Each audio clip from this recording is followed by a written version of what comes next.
बंदी छोड़ सतगुरु रामपाल जी परमेश्वर जी की जय हो। भाई और बहनों, पुस्तक भोगेगा अपना किया रे, इसके ऊपर वीडियो बनाने की श्रृंखला जारी है। प्रत्येक वीडियो में भाई और बहनों हमें बहुत ही अच्छी जानकारी प्राप्त हो रही है कि संत और भक्तों के साथ में बदतमीजी करना, बदसलूकी करना, दुर्व्यवहार करना, फिर आगे चलकर उसकी सज़ा प्राप्त करना।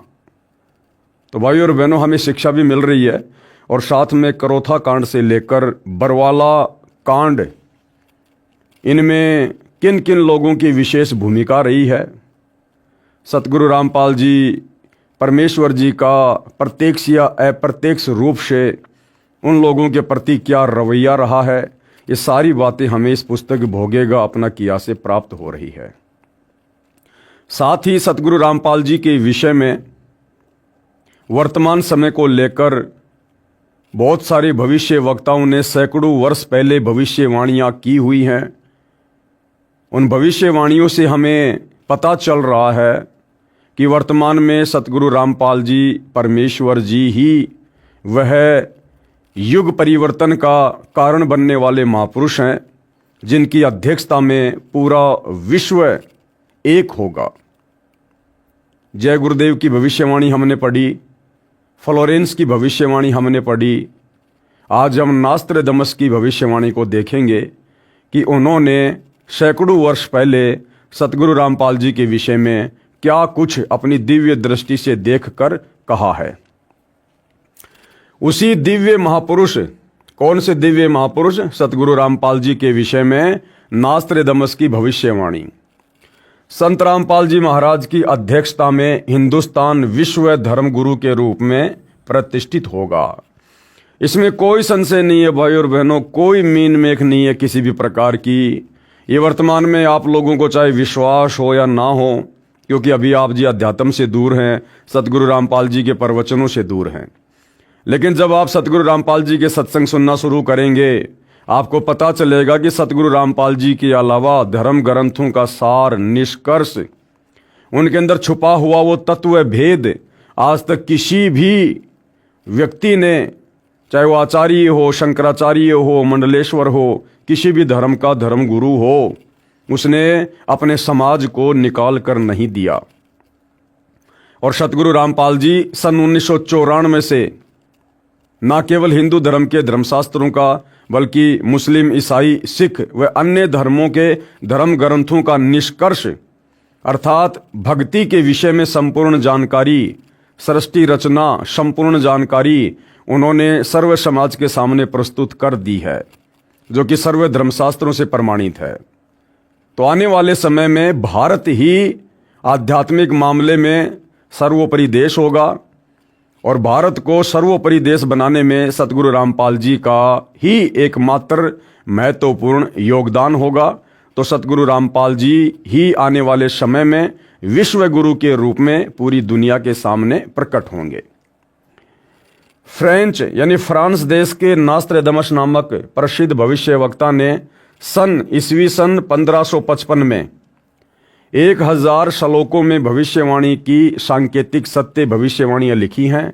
100 श्लोकों के 10 शतक बनाए हैं, जिनमें से अब तक सर्व सिद्ध हो चुकी हैं। यदि आज से पहले उनकी सारी भविष्यवाणियां सिद्ध हो चुकी हैं, तो निसंशय आगे के समय के लिए उन्होंने जो सतगुरु रामपाल जी के विषय में कहा है, वो भी निर्विवाद रूप से सत्य ही साबित होंगी। हिंदुस्तान में सत्य हो चुकी भविष्यवाणियों में से, यानी नास्त्रदमस जी ने आज से पहले भारत के विषय में और क्या क्या भविष्यवाणियां की थी, जो भविष्यवाणियां समय आने पर बिल्कुल सत्य सिद्ध हुई। इससे हमारा विश्वास बढ़ेगा कि उन्होंने एक महापुरुष के विषय में अर्थात सतगुरु रामपाल जी के विषय में जो भविष्यवाणी की हुई है, वो भी परम सत्य साबित होगी। सबसे पहले भविष्यवाणी उन्होंने भारत की प्रथम महिला प्रधानमंत्री श्रीमती इंदिरा गांधी जी के विषय में की थी, जो बिल्कुल सत्य साबित हुई। भारत की प्रथम महिला प्रधानमंत्री बहुत प्रभावशाली व कुशल होगी, ये संकेत स्वर्गीय श्रीमती इंदिरा गांधी की ओर है तथा उनकी मृत्यु निकटतम रक्षक द्वारा होना लिखा था, जो सत्य हुई। यानी नास्त्रेदमस जी ने अपनी भविष्यवाणी में लिखा था कि जो भारत की प्रधानमंत्री होगी, इंदिरा गांधी के विषय में संकेत था, और कहा था कि उनकी मृत्यु उन्हीं के बॉडीगार्ड के द्वारा होगी। और भाई और बहनों, ऐसा ही हुआ। उसके बाद उन्हीं का पुत्र उनका उत्तराधिकारी होगा, बिल्कुल सत्य हुआ। और वह बहुत कम समय तक राज्य करेगा, बिल्कुल सत्य साबित हुई उनकी बात। तथा आकस्मिक मृत्यु को प्राप्त होगा, यानी राजीव गांधी जी की अकाल मृत्यु हुई थी बॉम्ब ब्लास्ट में, जो सत्य सिद्ध हुई। पूर्व प्रधानमंत्री स्वर्गीय श्री राजीव गांधी जी के विषय में। आगे संत रामपाल जी महाराज के विषय में भविष्यवाणी नास्त्रेदमस द्वारा जो विस्तार पूर्वक लिखी है, तो हम इसको देखते हैं। अपनी भविष्यवाणी के शतक 5 के अंत में तथा शतक 6 के प्रारंभ में नास्त्रेदमस जी ने लिखा है कि आज अर्थात ईस्वी सन 1555 से ठीक 450 वर्ष बाद अर्थात सन 2006 में एक हिंदू संत यानी शायरन प्रकट होगा। प्रकट होने का मतलब है 2006 में करोथा कांड हुआ, और करोथा कांड के बाद विशेषकर हरियाणा से बाहर के लोग भी जानने लगे कि हरियाणा में संत रामपाल जी भी कोई संत है, कोई महापुरुष है, अर्थात सर्व जगत में उनकी चर्चा होगी। उस समय उस हिंदू धार्मिक संत यानी शायरन की आयु 50 व 60 वर्ष के बीच होगी। परमेश्वर ने नास्त्रेदमस को संत रामपाल जी महाराज के अधेड़ उम्र वाले शरीर का साक्षात्कार करवाकर चलचित्र की भांति सारी घटनाओं को दिखाया और समझाया। जिस प्रकार महाभारत का युद्ध कुरुक्षेत्र के मैदान में हो रहा था और हस्तिनापुर में कई किलोमीटर दूर बैठा बैठा संजय दिव्य दृष्टि प्राप्त करके धृतराष्ट्र को सारे युद्ध का वर्णन बिल्कुल सटीक बता रहा था, दिव्य दृष्टि के माध्यम से संजय चलचित्र की भांति पूरे युद्ध को देख रहा था। इसी प्रकार परमपिता परमेश्वर जी ने नास्त्रेदमस जी को आने वाले भविष्य के विषय में चलचित्र की तरह दिखाया, और नास्त्रेदमस जी ने ज्यों का त्यों अपनी भविष्यवाणी में लिख दिया, जो वर्तमान में सतगुरु रामपाल जी पर शब्दा शब्द खरी उतर रही है। श्री नास्त्रेदमस जी ने 16वीं सदी को प्रथम शतक कहा है। इस प्रकार 5वां शतक 20वीं सदी हुआ। नास्त्रेदमस जी ने कहा है कि वह धार्मिक हिंदू नेता अर्थात संत, जिसको शायरन भी कहते हैं, 5वें शतक के अंत के वर्ष में अर्थात सन 1999 में घर घर सत्संग करना त्याग कर अर्थात चौखटों को लांग कर बाहर आएगा। घर घर सत्संग करना त्याग कर अर्थात सतगुरु रामपाल जी ने 1999 में गांव-गांव में जाकर आदरणीय गरीबदास जी महाराज जी की अमर वाणियों का अखंड पाठ करना त्याग कर सत्संग करना छोड़कर, और भक्तों ने जो करोथा आश्रम बनाया था उस आश्रम में बैठकर सत्संग करने लगे, और समाचार पत्रों के माध्यम से भी सत्यार्थ प्रकाश के लेख व अन्य धार्मिक लेख उन्होंने समाज में भेजने शुरू किए तथा अपने अनुयायियों को शास्त्र विधि अनुसार भक्ति मार्ग बताएगा। उस महान संत के बताए मार्ग से अनुयायियों को अद्वितीय आध्यात्मिक और भौतिक लाभ होगा। उस तत्व दृष्टा हिंदू संत के द्वारा बताए शास्त्र प्रमाणित तत्व ज्ञान को समझकर परमात्मा चाहने वाले श्रद्धालु ऐसे अचंभित होंगे जैसे कोई गहरी नींद से जागा हो। उस तत्व दृष्टा हिंदू संत द्वारा सन 1999 में चलाई आध्यात्मिक क्रांति 2006 तक चलेगी। तब तक बहुसंख्या में परमात्मा चाहने वाले भगत तत्व ज्ञान समझकर अनुयायी बनकर सुखी हो चुके होंगे। उसके पश्चात उस स्थान की चौखट से भी बाहर लांघेगा। उसके पश्चात 2006 से स्वर्ण युग प्रारंभ होगा।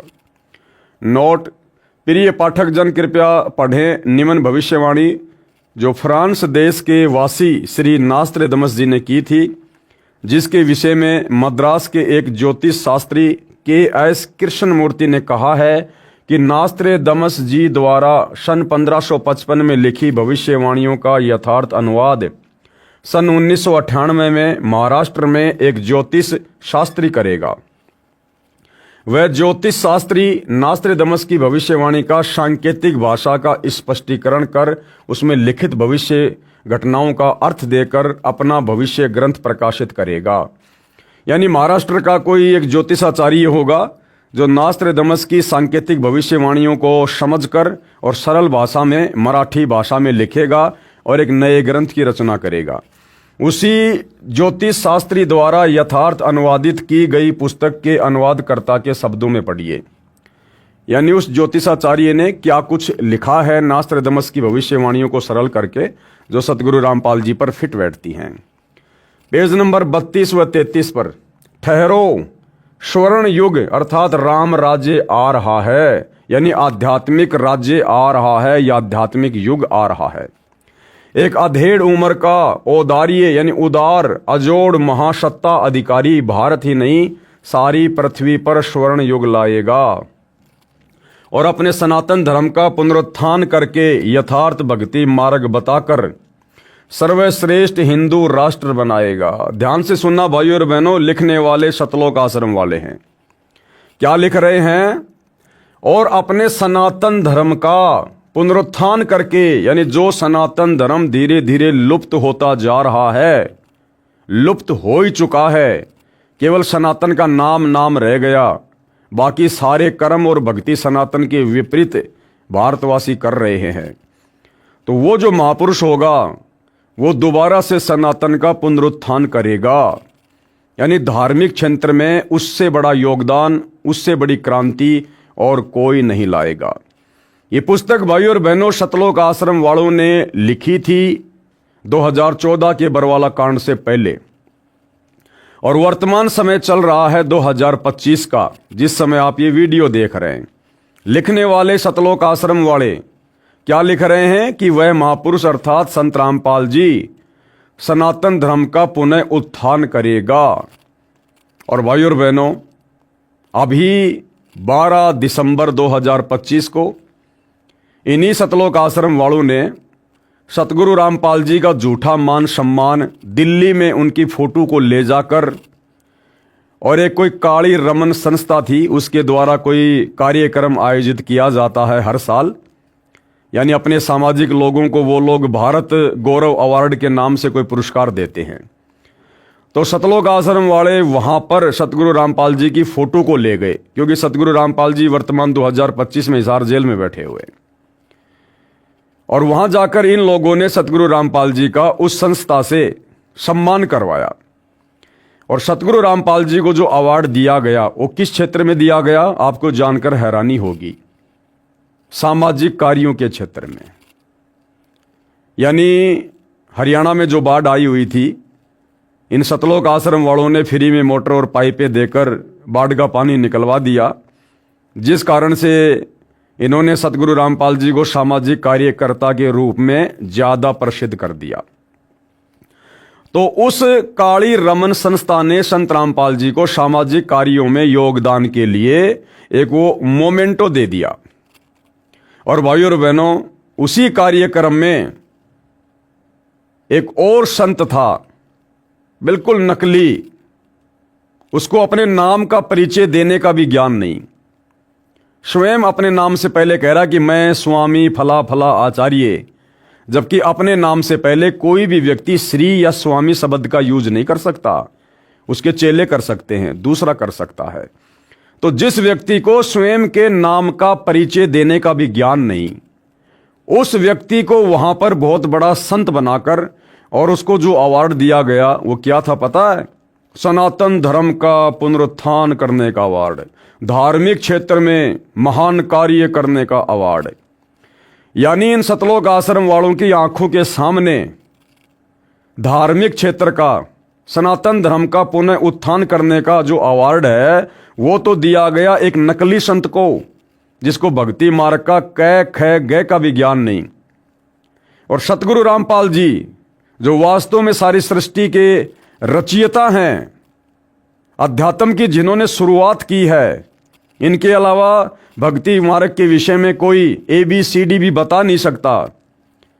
उस महापुरुष सतगुरु रामपाल जी को इन मंदबुद्धि सतलोक आश्रम वालों ने धार्मिक क्षेत्र का अवार्ड नहीं दिलवाया, सनातन धर्म के पुनरुत्थान का अवार्ड नहीं दिलवाया, केवल सामाजिक कार्यों में सहयोग करने का एक अवार्ड दिलवाया। एक छोटा सा वीडियो आपको दिखा देता हूं भाइयों और बहनों। इस वीडियो को देखने के बाद आप लोगों को समझ में आ जाएगा कि ये सतलोक आश्रम वाले कितना सतगुरु रामपाल जी को समझ पाए हैं और कितना उनके आध्यात्मिक ज्ञान को समझ पाए हैं। उस कार्यक्रम में इन्होंने सतगुरु रामपाल जी का सम्मान नहीं बल्कि उनका अपमान करवाया है। सतगुरु रामपाल जी के सामने अब उनकी छवि ले गए हैं उनका सम्मान करवाने के लिए, तो इनकी नज़रों में तो सतगुरु रामपाल जी का सम्मान हुआ है। तो सतगुरु रामपाल जी के सामने जो कि अध्यात्म के उत्पत्ति करता है, जनक हैं और एक नकली संत, 2 कोड़ी का जीव, उसको इन सतलोक आश्रम वालों की आंखों के सामने अध्यात्म का सर्वश्रेष्ठ अवार्ड दिया गया। इन नालायकों ने मुख से एक शब्द भी नहीं निकाला कि जी आप ये क्या कर रहे हो। अगर ये संत जी अध्यात्म को इतना जानते हैं, इतना पहचानते हैं, अगर ये इस अवार्ड के योग्य हैं, तो इनको सतगुरु रामपाल जी के भक्तों के साथ में डिबेट करनी चाहिए, आध्यात्मिक ज्ञान चर्चा करनी चाहिए। उसके बाद जो विजयी हो उसको ये अवार्ड दिया जाना चाहिए। लेकिन ये आश्रम वाले मान बढ़ाई के भूखे बैठ गए वहां पर सबसे आगे, सर पे पैर के पगड़ी, और अपनी आंखों से देखते रहे सतगुरु रामपाल जी की बेइज्जती।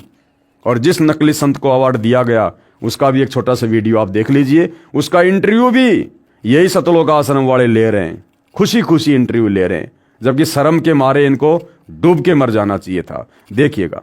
यहाँ पर कुछ संतों को भी अवार्ड दिया गया है, साथ में संत रामपाल जी को भी अवार्ड दिया गया है, तो यहाँ बातचीत करेंगे। नमस्कार जी। नमस्कार। क्या नाम है जी? स्वामी गौरी शंकराचार्य। आपको भी अवार्ड दिया है, अभी हमने देखा आपको भी अवार्ड दिया गया है। थोड़ा हमारे दर्शकों को बताइए कि आपके जो कार्य क्षेत्र हैं उनके लिए बताइए। देखिए, हम धार्मिक क्षेत्र के व्यक्ति हैं। हमारा काम सनातन वैदिक धर्म का प्रचार प्रसार करना। हम लगभग 18 देशों में इस वक्त सनातन धर्म का प्रचार करते हैं, ठीक है।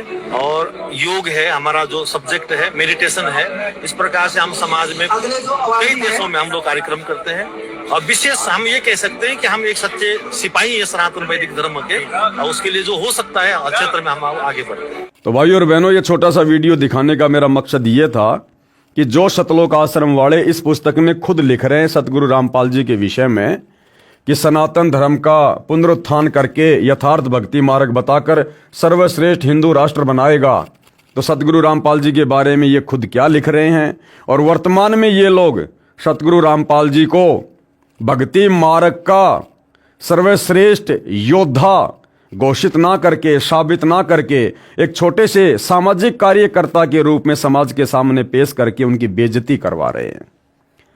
तत्पश्चात ब्रह्मदेश यानी बांग्लादेश, पाकिस्तान, बांग्ला, श्रीलंका, नेपाल, तिब्बत, अफगानिस्तान, मलाया आदि देशों में वही सार्वभौम धार्मिक नेता होगा।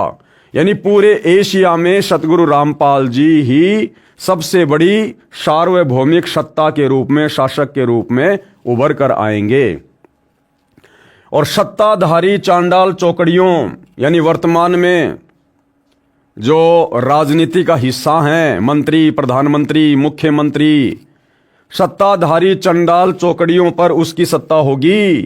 ये सारे के सारे फेल हो जाएंगे। वर्तमान के राजनेता, वर्तमान की पार्टियां हाथ खड़े कर देंगे, क्योंकि ये युग परिवर्तन का दौर चल रहा है।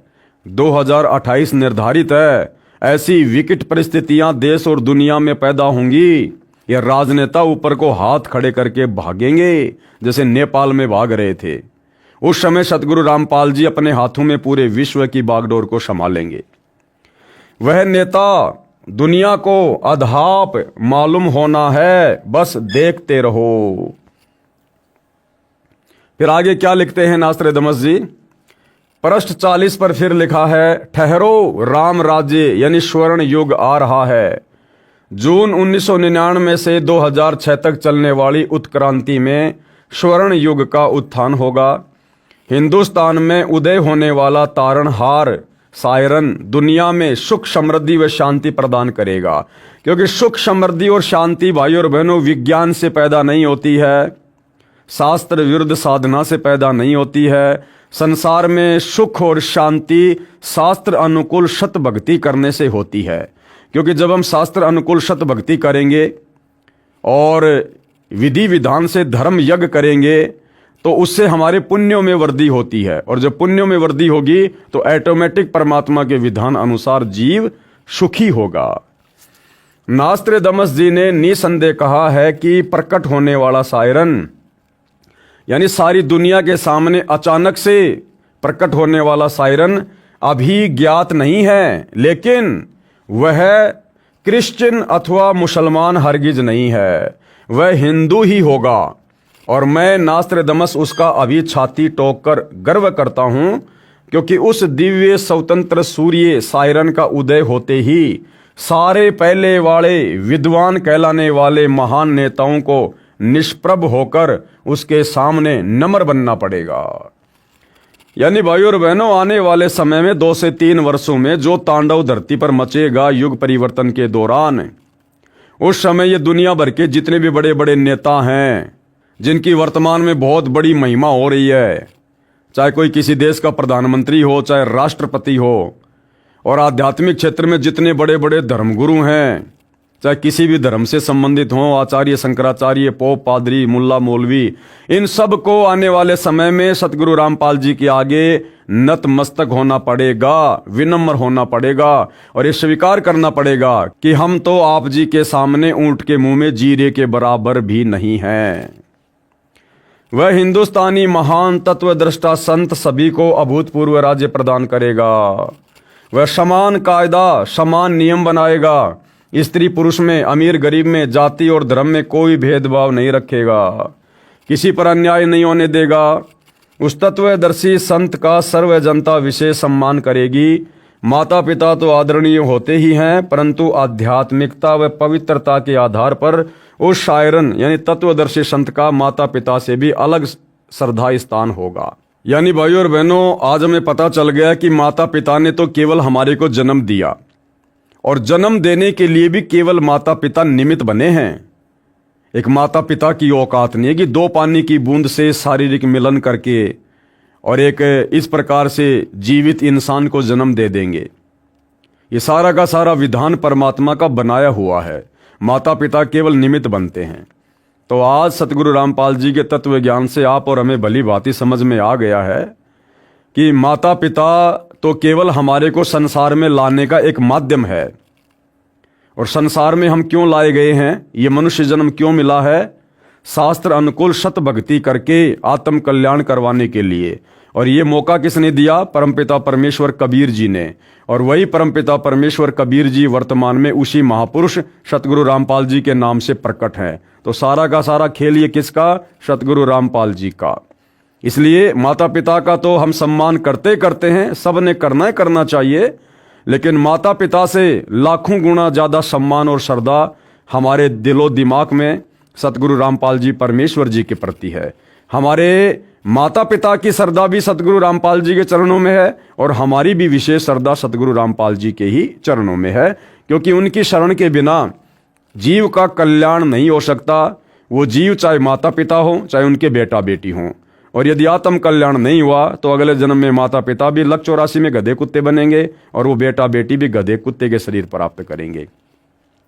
इसलिए यहां पर लिखा जा रहा है कि माता पिता का भी एक अलग ही जो है स्थान होता है, एक श्रद्धा होती है, लेकिन माता पिता से भी बढ़कर श्रद्धा शिष्यों की अपने गुरु के प्रति होगी। नास्त्रेदमस स्वयं ज्यू वंश का था तथा फ्रांस देश का नागरिक था। उसने क्रिश्चियन धर्म स्वीकार कर रखा था। उसके बावजूद भी नास्त्रेदमस ने यही कहा है कि वह सायरन, वह महापुरुष, वो निश्चित तौर पर हिंदू होगा। यानी उसने जैसा अपनी समाधि में देखा वैसा ही उसने ज्यों का त्यों बोल दिया। उसने क्रिश्चियन धर्म स्वीकार कर रखा था, फिर भी नास्त्रेदमस ने निसंदेह कहा है कि प्रकट होने वाला सायरन केवल हिंदू ही होगा। आगे फिर क्या लिखा गया है? सभी को समान कायदा, नियम, अनुशासन पालन करवाकर सत्य पथ पर लाएगा। मैं नास्त्रेदमस एक बात निर्विवाद सिद्ध करता हूं, वह सायरन यानी धार्मिक नेता नया ज्ञान आविष्कार करेगा। नया ज्ञान आविष्कार करने का मतलब है अध्यात्म के विषय में वो अनसुलझे रहस्य उजागर करेगा, अर्थात सृष्टि रचना को बताएगा, सचखंड की जानकारी देगा और सार शब्द सार नाम का आविष्कार करके, उन गुप्त मंत्रों का आविष्कार करके अपने अनुयायियों को देगा। वह सत्य मार्गदर्शन करवाने वाला तारणहार एशिया खंड में जिस देश के नाम महासागर यानी हिंद महासागर है, उसी नाम वाले हिंदुस्तान देश में जन्म लेगा। वह ना ही तो क्रिश्चियन होगा, ना मुसलमान, ना ज्यू होगा, वह निसंदेह हिंदू होगा। यानी एक एक शब्द नास्त्रदमस जी का सतगुरु रामपाल जी पर खरा खरा उतर रहा है। अन्य भूतपूर्व धार्मिक नेताओं से महत्तर बुद्धिमान होगा और अंजी के होगा। नास्त्रदमस भविष्यवाणी के शतक 6 श्लोक 17 में महत्वपूर्ण संकेत संदेश बता रहा है, उससे सभी प्रेम करेंगे। सतगुरु सुंदर रूप अपारा, सतगुरु 3 लोक से न्यारा, उसे सभी प्रेम करेंगे। अब भाई और बहनों, सतगुरु रामपाल जी की शरण में आने से पहले आप और हम भी इसी सांसारिकता के झूठे रंग में रंगे हुए थे। पहले हमें अपने माता पिता अच्छे लगते थे, शादी होने के बाद हमें अपनी स्त्रियां अच्छी लगने लगी, स्त्रियों से बच्चे उत्पन्न होने के बाद हमें बच्चे अच्छे लगने लगे, बच्चों के बच्चे होने के बाद फिर वो पोते पोतियां हमें अच्छे लगने लगे। लेकिन अब सतगुरु रामपाल जी के ज्ञान से परिचित होने के बाद हम परिवार में रहते हैं, सभी का आदर सम्मान करते हैं, अपनी जिम्मेदारियां निभाते हैं, सबसे प्यार प्रेम से रहते हैं। लेकिन हम भक्तों का जो विशेष प्यार है, प्रेम है, लगाव है, वो केवल हमें अपने गुरुदेव भगवान से है। क्यों? क्योंकि उन्होंने हमारी आत्मा को जगा दिया, जो आत्मा अज्ञान में सोई हुई थी। उन्होंने हमें मोक्ष मुक्ति का मार्ग दिखा दिया, अन्यथा हम 184 योनियों में गधे कुत्ते सुअर बनकर यहीं भटकते रहते, भरमते रहते। ये परिवार आज है, यदि भक्ति ना मिलती तो कल ये परिवार भी हमसे बिछुड़ता और हम भी 184 योनियों में और फिर नरक में कष्ट भोगते। इसलिए इन तमाम बातों पर विचार करके हमारी जो श्रद्धा है वो सतगुरु रामपाल जी के प्रति विशेष है, अटूट है। उसका बोलबाला रहेगा, उसका भय भी रहेगा। भाई भगत को तत्व ज्ञान हो जाएगा कि यदि मर्यादा तोड़ दी, भक्ति को हल्के में ले लिया, गुरु के प्रति मन में कोई दोष आ गया तो भैया मर्यादा टूटेगी, फिर 184 में जाएगा, मोक्ष नहीं हो पाएगा। और मोक्ष नहीं हुआ तो फिर क्या होगा? नरक में जाएगा, जीवन बर्बाद हो जाएगा, युगों युग बीत जाएंगे, ना जाने परमात्मा फिर कब संभालेगा। तो फिर भगत को भय भी होगा। और भाई और बहनों, भय बिना भक्ति नहीं होती, भक्ति में भय भी जरूरी है। कोई भी अपकृत्य करना नहीं सोचेगा, यानी कोई भी दुष्कर्म नहीं करेगा, फिर भगत उसका नाम व कीर्ति त्रिखंड में गूंजेगी, तीनों लोकों में गूंजेगी, अर्थात आसमानों के पार उसकी महिमा का बोलबाला होगा। अब तक अज्ञान निंद्रा में गाड़े सोए हुए समाज को तत्व ज्ञान की रोशनी से जगाएगा। सर्व मानव समाज हड़बड़ा कर जागेगा, उसके तत्व ज्ञान के आधार से भक्ति साधना करेगा, सर्व समाज से सत्य साधना करवाएगा, जिस कारण सर्व साधकों को अपने आदि अनादि स्थान सतलोक में अपने पूर्वजों के पास ले जाकर वहां स्थायी स्थान प्राप्त करवाएगा, यानी वारिस बनाएगा। इस क्रूर भूमि काल लोक से मुक्त करवाएगा, ये शब्द बोल उठेगा। आगे क्या कुछ सतगुरु रामपाल जी के विषय में लिखा है? यह हिंसक महाकाल कौन है, कहाँ है, ये बात सायरन यानी तत्वदर्शी संत ही बताएगा। उस क्रूर चंद्र से वह सायरन ही मुक्त करवाएगा। और निसंदेह सृष्टि रचना के माध्यम से हमें पता चल गया है कि ये काल कौन है, क्यों यहां हमें जन्म और मरण के चक्कर में कर्म बंधन में बांध रखा है, और किस प्रकार से हम इस काल के लोक से मुक्ति प्राप्त करेंगे। सायरन यानी तत्वदर्शी संत के कारगिर्द में इस भूतल की पवित्र भूमि पर हिंदुस्तान में स्वर्ण युग का अवतरण होगा, फिर वह पूरे विश्व में फैलेगा। उस विश्व नेता और उसके सद्गुणों की उसके बाद भी महिमा गाई जाएगी। भाई जो पूरी पृथ्वी को एक प्रकार से सतयुग में तब्दील करके चला जाएगा। अपने मिशन को पूरा करने के बाद सतगुरु रामपाल जी जब शरीर सतलोक को प्रस्थान करेंगे तो आने वाले लाखों वर्षों तक इस पृथ्वी पर उनके इस महान उपकार के लिए दुनिया उनको याद किया करेगी और लाखों वर्षों तक पृथ्वी पर उन्हीं का बोलबाला होगा, उन्हीं की महिमा होगी।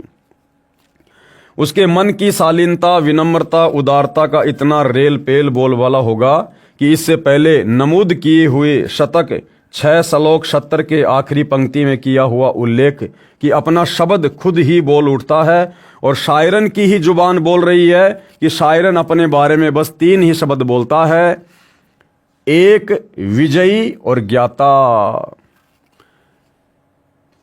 3 ही शब्द बोलता है। यहां पर भाइयों और बहनों, ये प्रथम नाम, शतनाम और सारनाम के विषय में संकेत है।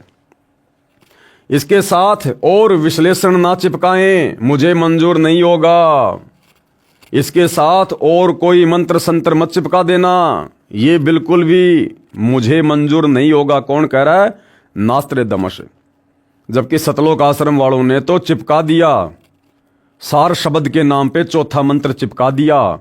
1 लाख रुपए लेकर, 1 लाख रुपए का संकल्प करवाकर जो चौथा मंत्र दिया जा रहा है, सार शब्द ओम सोहम सत्य कबीरा, इन्होंने तो चिपका दिया। यह पृष्ठ 42 वाला 4 उल्लेख वाणी शतक 6 श्लोक 71 पर है। हिंदू शायरन अपने ज्ञान से दैप्तीयमान उतुंग ऊंचा स्वरूप का विधान तत्व ज्ञान फिर से बिना शर्त उजागर करवाएगा। मानवीय संस्कृति निर्धोक संवारेगा, इसमें संशय नहीं। अभी किसी को मालूम नहीं, लेकिन अपने समय पर जैसे नरसिंह अचानक प्रकट हुआ था, ऐसे ही वह विश्व में महान नेता ग्रेट शायरन अपने तर्क शुद्ध अचूक आध्यात्मिक ज्ञान और भक्ति तेज से विख्यात होगा। क्योंकि भाइयों और बहनों, युग परिवर्तन का दौर है, 2028 निर्धारित है, विश्व में धमाका होगा, हर प्रकार से त्राहिमाम होगा। कहीं भूकंप आएगा, कहीं बाढ़ आएगी, कहीं अतिवृष्टि होगी, कहीं सूखा पड़ेगा, अकाल आएगा, कहीं महामारियां फैलेंगी, कहीं युद्ध हो रहा है, कहीं गृह युद्ध हो रहे हैं। त्राहिमाम मचेगा।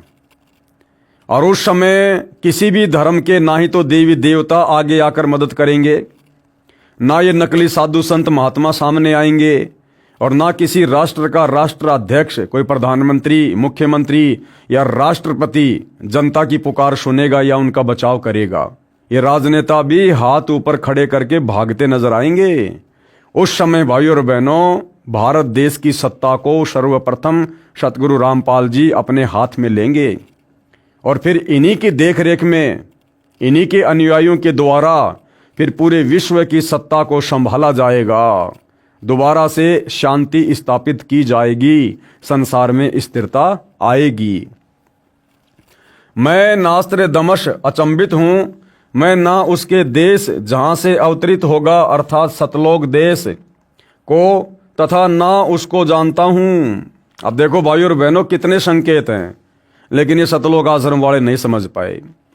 नास्त्रेदमस क्या कह रहा है कि मैं नास्त्रेदमस अचंभित हूं, मैं ना उसके देश को जानता हूं। कौन सा देश? जहां से वो अवतरित होगा, यानी वहां से चलकर आएगा। कौन सा देश? सतलोक देश। अब बताओ भाइयों और बहनों, अगर सतगुरु रामपाल जी सतलोक से चलकर आए हैं तो सतलोक में कौन रहता? या तो आत्मा या परमात्मा। तो परमात्मा तो हमेशा से मुक्त है और सतलोक में रहने वाली आत्मा भी मुक्त है। तो बताओ भाइयों और बहनों, अब वो मुक्ति प्राप्त आत्मा सतलोक से चलकर इस गंदे लोक में एक मां के गर्भ में 9 महीने कष्ट क्यों उठाएगी? ऊपर को पैर, नीचे को सिर, क्यों कष्ट उठाएगी वो आत्मा? क्या ऋण बाकी रह गया था? और ऋण बाकी था तो फिर सतलोक कैसे चली गई? तो नास्त्रेदमस कह रहे हैं कि वह शायरन सतलोक से चलकर आएगा, अर्थात सतगुरु रामपाल जी किसी मां के गर्भ से जन्म लेकर पैदा नहीं हुए। ये स्वयंभू परमात्मा है, ये कबीर परमेश्वर हैं। हमारी चरम दृष्टि को धोखा देते हुए परमात्मा इसी प्रकार की लीला करते हैं। हम अज्ञानी जीवों को लगता है कि ये मां के गर्भ से आए हैं, परंतु मां के गर्भ से नहीं आते परमात्मा।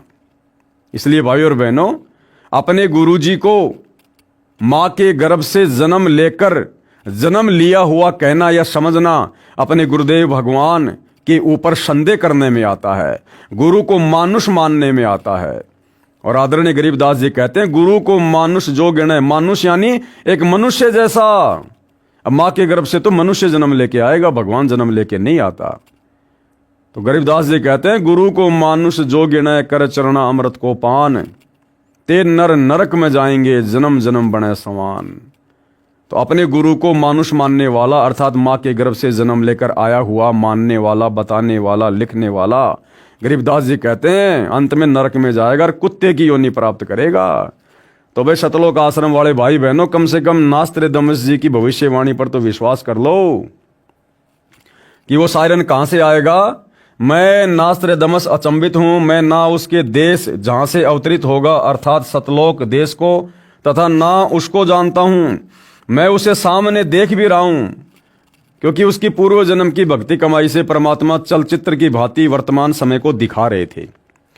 उसकी महिमा का शब्दबद्ध में कोई मिसाल नहीं कर सकता, बस उसे ग्रेट सायरन महान धार्मिक नेता कहता हूं।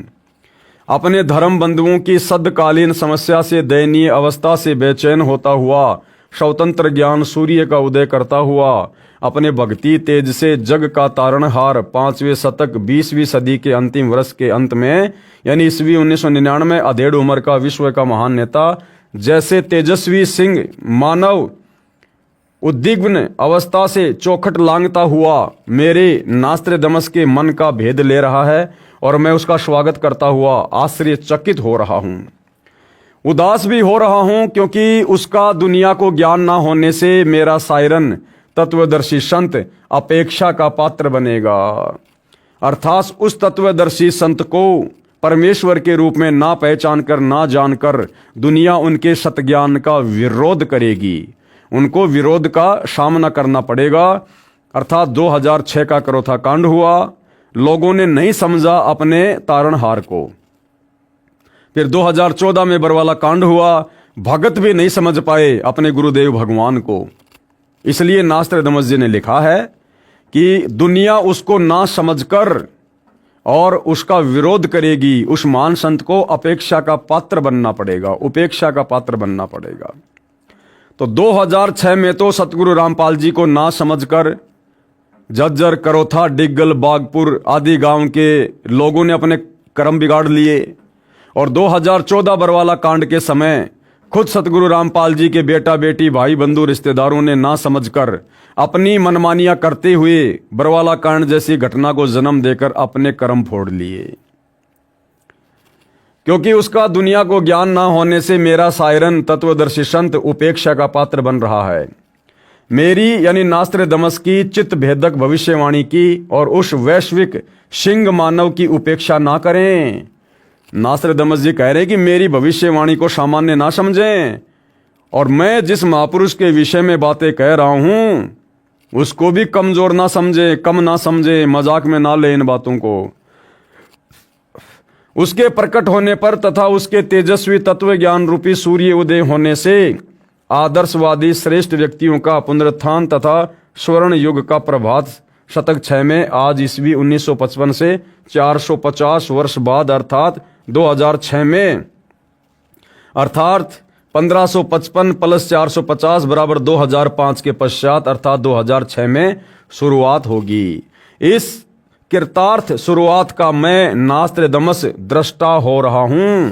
यानी 15वीं सदी में नास्त्रेदमस जी अपनी ध्यान समाधि में पूर्व जन्म की भक्ति के फलस्वरूप सतगुरु रामपाल जी के इस वर्तमान समय को, उनकी उम्र को, उनके कार्यों को, उनके ओजस्वी और तेजस्वी व्यक्तित्व को बिल्कुल देख रहे थे। फिर आगे क्या कहा है पृष्ठ 44, 45, 46 पर नास्त्रेदमस शतक 1 श्लोक 50 में फिर प्रमाणित कर रहा है 3 ओर से सागर से घिरे द्वीप हिंदुस्तान देश में उस महान संत का जन्म होगा अर्थात प्रकट होगा। उस समय तत्व ज्ञान के अभाव से अज्ञान अंधेरा होगा। यानी जब सतगुरु रामपाल जी ने सन 1994 से अपने यथार्थ 13वें कबीर पंथ की शुरुआत की है, उससे पहले बिल्कुल अज्ञान अंधेरा था। अध्यात्म की कोई ज्योति कहीं नहीं जली हुई थी। चारों तरफ काल के द्वारा भेजे गए संतों का बोलबाला था। शास्त्र विरुद्ध साधना ही पृथ्वी पर हो रही थी। नैतिकता का पतन होकर हाहाकार मचा होगा। वह सायरन धार्मिक नेता गुरुवर अर्थात गुरुजी को वर यानी श्रेष्ठ मानकर अपनी साधना करेगा तथा करवाएगा। नास्त्रदमस जी कह रहे हैं कि वो है सायरन यानी वह महापुरुष अर्थात सतगुरु रामपाल जी गुरु को सर्वश्रेष्ठ बताकर स्वयं भी भक्ति करेगा और अपने अनुयायी से भी करवाएगा। तो भाइयों और बहनों, नास्त्रदमस की भविष्यवाणी पर वर्तमान में कौन चल रहा है? सतगुरु रामपाल जी के साथ संगति से जुड़े हुए सत्सेवक भाई बहन। क्योंकि हम अपने गुरु को ही तो सर्वश्रेष्ठ मानकर, भक्ति का जनक मानकर, सारी सृष्टि का रचनहार मानकर, एकमात्र हम उन्हीं को अपना इष्ट मानकर उनकी पूजा 5 दीपक वाली थाली से उतारते हुए, तीनों समय की आरती करते हुए, उनके शीश पर चवर लहराते हुए और उन्हीं को एकमात्र गीता अध्याय 3 श्लोक 13 के अनुसार परमात्मा मानकर भोग लगाते हुए हम भाई बहन भक्ति कर रहे हैं नहीं कर रहे? सतगुरु रामपाल जी की संगत में लाखों की संख्या में भगत भाई बहन है, लेकिन क्या कोई भी सतगुरु रामपाल जी को अपना इष्ट मानकर, उन्हें परमेश्वर मानकर इस प्रकार से भक्ति कर रहा है? केवल साथ संगति से जुड़े भाई बहन, बाकी सतलोक आश्रमों से जुड़े भाई बहन वर्तमान समय 2025 तक केवल उनको मानुष मानते हैं और परमात्मा मान रहे हैं, इष्ट मान रहे हैं दाढ़ी मूंछ वाली उस कबीर जी की नकली फोटो को। तो क्या कह रहे हैं नास्त्रदमस जी? वह सायरन अर्थात धार्मिक नेता गुरुवर अर्थात गुरु जी को वर यानी श्रेष्ठ मानकर अपनी साधना करेगा तथा करवाएगा। यानी सतगुरु रामपाल जी ने भी अपने मुंह बोले गुरु जी को ही महत्वता दी, आप और हमें गुरु का महत्व समझाने के लिए। अन्यथा ये तो स्वयं जगत गुरु हैं और जगत गुरु को गुरु धारण करने की आवश्यकता नहीं पड़ती है। वह धार्मिक नेता अर्थात तत्वदर्शी संत अपने धर्म बल अर्थात भक्ति की शक्ति से तथा तत्व ज्ञान द्वारा सर्व राष्ट्रों को नतमस्तक करेगा। एशिया में उसे रोकना अर्थात उसके प्रचार में बाधा करना पागलपन होगा। शतक 1 श्लोक 50। नोट: नास्त्रदमस की भविष्यवाणी फ्रांस देश की भाषा में लिखी गई थी। बाद में एक पॉल ब्रंटन नामक अंग्रेज ने इस नास्त्रदमस की भविष्यवाणी सेंचुरी ग्रंथ को फ्रांस में कुछ वर्ष रहकर समझा, फिर इंग्लिश भाषा में लिखा। उसने गुरुवार शब्द को बृहस्पति यानी गुरुवार अर्थात थर्सडे जानकर लिख दिया कि वह अपनी पूजा का आधार बृहस्पतिवार को बनाएगा। वास्तव में गुरुवार शब्द है जिसका अर्थ है सर्व गुरुओं में जो एक तत्व ज्ञाता श्रेष्ठ है तथा गुरु को मुख्य मानकर साधना करना होता है। क्या लिख रहे हैं सतलोक आश्रम वाले? देखो, नास्त्रदमस की भविष्यवाणी को भी ये लोग शुद्ध करके लिख रहे हैं कि बृहस्पतिवार का क्या मतलब होता है। क्या कह रहे हैं? गुरु को मुख्य मानकर साधना करना होता है। तो बताओ भाई, फिर हम साथ संगति से जुड़े भाई बहन गुरुद्रोही कहां हुए? अरे इस लाखों की संगत में, लाखों की भीड़ में हम साथ संगति वाले भाई बहन ही तो हैं जो गुरु को सर्वश्रेष्ठ मानकर, गुरु को भक्ति का आधार मानकर और भक्ति कर रहे हैं। और जब गुरु को सर्वश्रेष्ठ मान लिया, फिर दाढ़ी मूंछ वाली कबीर की नकली फोटो का हमारे घर में क्या काम, हमारे दरबार में क्या काम? फिर जून के महीने में उस दाढ़ी मूंछ वाली कबीर की नकली फोटो का प्रगट दिवस मनाने का क्या मतलब? तो गुरु को सर्वश्रेष्ठ मानकर नास्त्रदमस की भविष्यवाणी के अनुसार हम सत्सेवक भाई बहन ही भक्ति कर रहे हैं। देखो भाइयों और बहनों, जिस प्रकार गुरुदेव ने बताया कि भाई संसार में गुरु बहुत हो गए, इसलिए परमात्मा ने स्वयं को सतगुरु कहना पड़ा, सच्चा ज्ञान देने वाला। इसी प्रकार भाइयों और बहनों, सतगुरु रामपाल जी की संगत में वर्तमान में जो 2 पार्ट बने हुए हैं, तो क्या है ना, सेवक तो बहुत हो गए, सारे सेवक है संत रामपाल जी के, लेकिन सच्चे सेवक कौन है, सत सेवक कौन है? इसलिए भाइयों और बहनों, हम साथ संगति वाले भाई बहनों को सत सेवक नाम रखना पड़ा। सत सेवक, ये सतलोक आश्रमों में जाने वाले भाई बहन भी सेवक हैं, लेकिन भाई ये अपने गुरु जी के सेवक नहीं है, ये तो मुर्दों के सेवक हैं। ये तो उस मुर्दा फोटो दाढ़ी मूंछ वाली जो कबीर जी की समझी जाती है, ना जाने किसने बनाई, आजकल तो एआई से बनाई जा रही है, ये तो उस मुर्दा फोटो के सेवक हैं। इसलिए हम लोगों ने अपने नाम के आगे सत सेवक नाम लगाना पड़ा। गुरु को मुख्य मानकर साधना करना होता है। वेद भाषा में बृहस्पति का भावार्थ सर्वोच्च स्वामी अर्थात परमेश्वर, दूसरा अर्थ बृहस्पति का जगत गुरु भी होता है। जगत गुरु तथा परमेश्वर भी बृहस्पति का बोध है। वह अधेड़ उम्र में तत्व ज्ञान का ज्ञाता तथा श्रेय होकर त्रिखंड में कीर्तिमान होगा। मुझ नास्त्र दमस को उसका नया उपाय साधना मंत्र ऐसा जालिम मालूम होता है जैसे सर्प को वश करने वाला गारडू मंत्र से महाविशैले सर्प को वश कर लेता है। यानी नास्त्र दमस जी कह रहे हैं कि उस शायरन के पास, तत्वदर्शी संत के पास भक्ति मार्ग का वह जबरदस्त मंत्र होगा, सतनाम।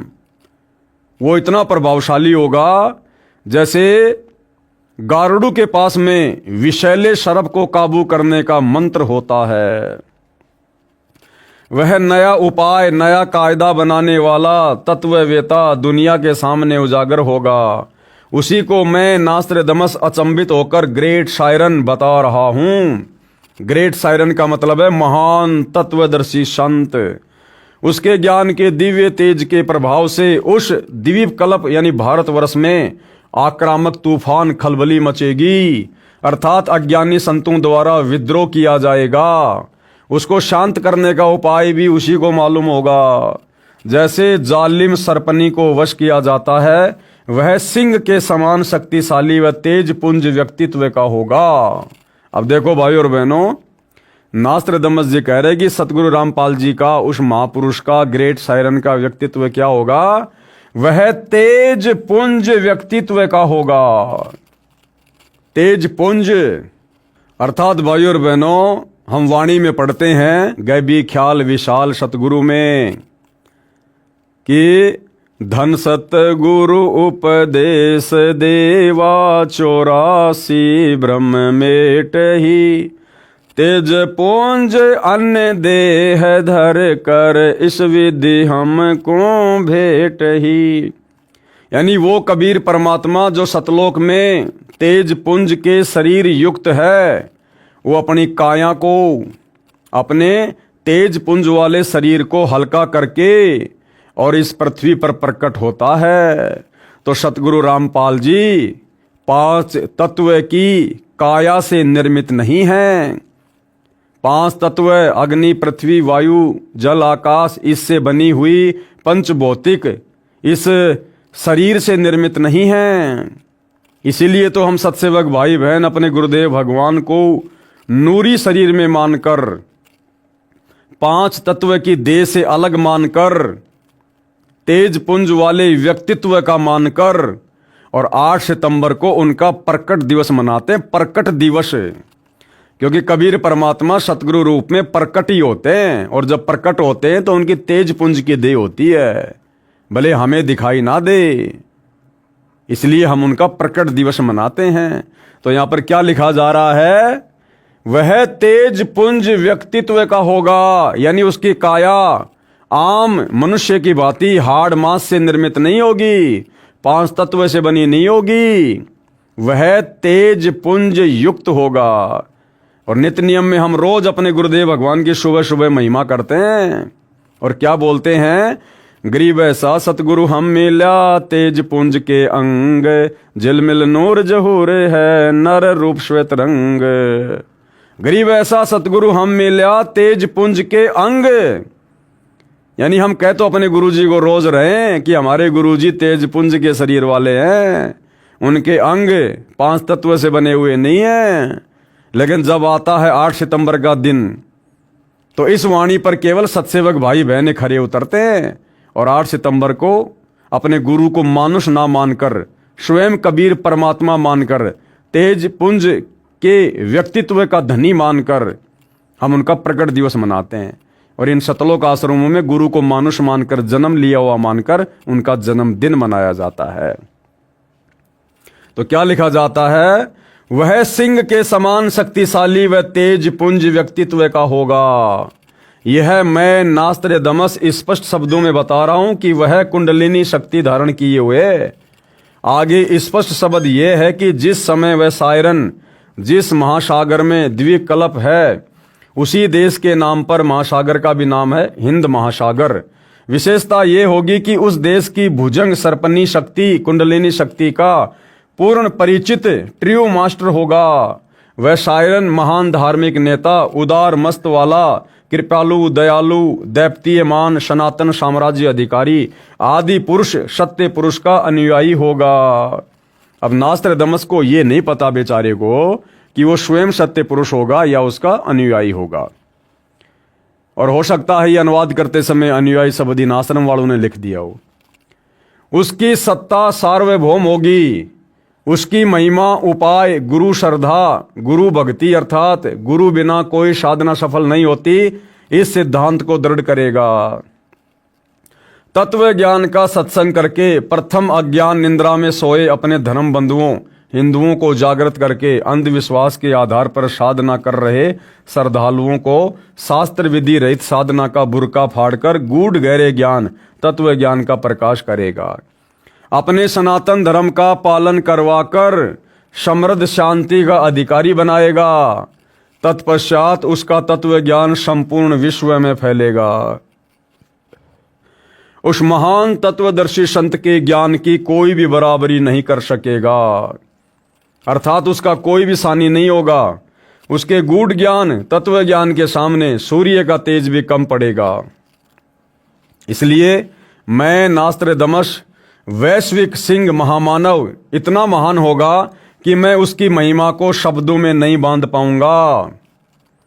अर्थात 7 समुद्र की मशी करूं, लेखनी करूं बन राय, सब धरती का कागज करूं, पर सतगुरु के गुण लिखे ना जाए।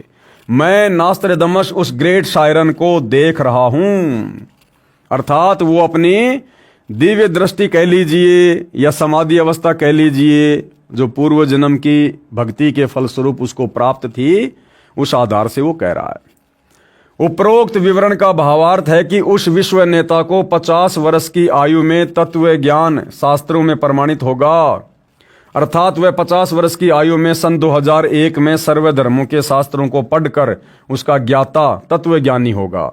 और सतगुरु रामपाल जी ने सन 2001 के बाद से ही इन पवित्र धर्मशास्त्रों में जो शास्त्र अनुकूल साधना के विषय में प्रमाण है लिखा हुआ है, उसको दिखाना शुरू किया। उससे पहले सन 1994 से 2001 तक उन्होंने आदरणीय गरीबदास जी के अमर ग्रंथ को आधार बनाकर ही सत्संग किए,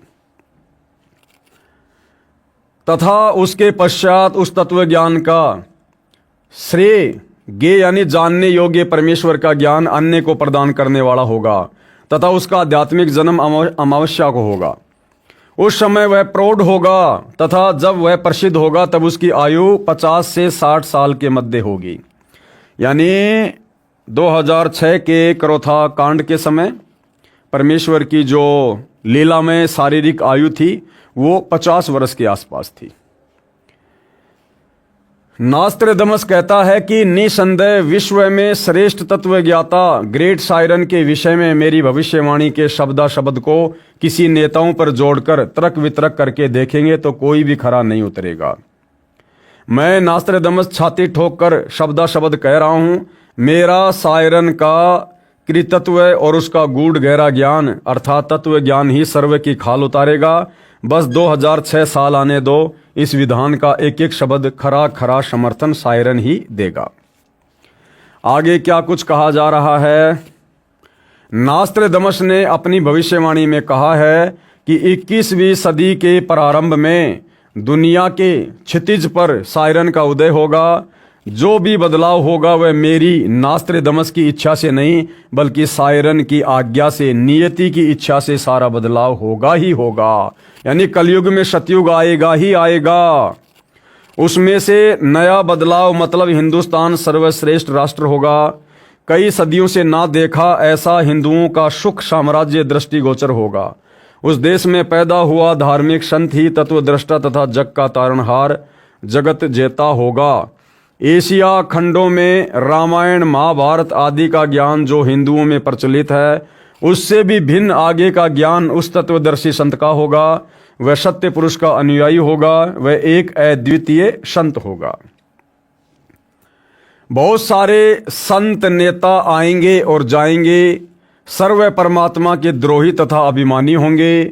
मुझे नास्त्रदमस को आंतरिक साक्षात्कार उस शायरन का हुआ है। अब देखो भाइयों और बहनों, ये है नास्त्रदमस की भविष्यवाणी का सार। जबकि 2014 बरवाला कांड के बाद जो ज्ञान गंगा पुस्तक लिखी गई है सतलोक आश्रम वालों के द्वारा, उस ज्ञान गंगा पुस्तक में इन सतलोक आश्रम वालों ने इसी भविष्यवाणी का उल्टा फुल्टा अर्थ कर दिया सतगुरु रामपाल जी के ऊपर लगे हुए देशद्रोह के मुकदमे को लेकर।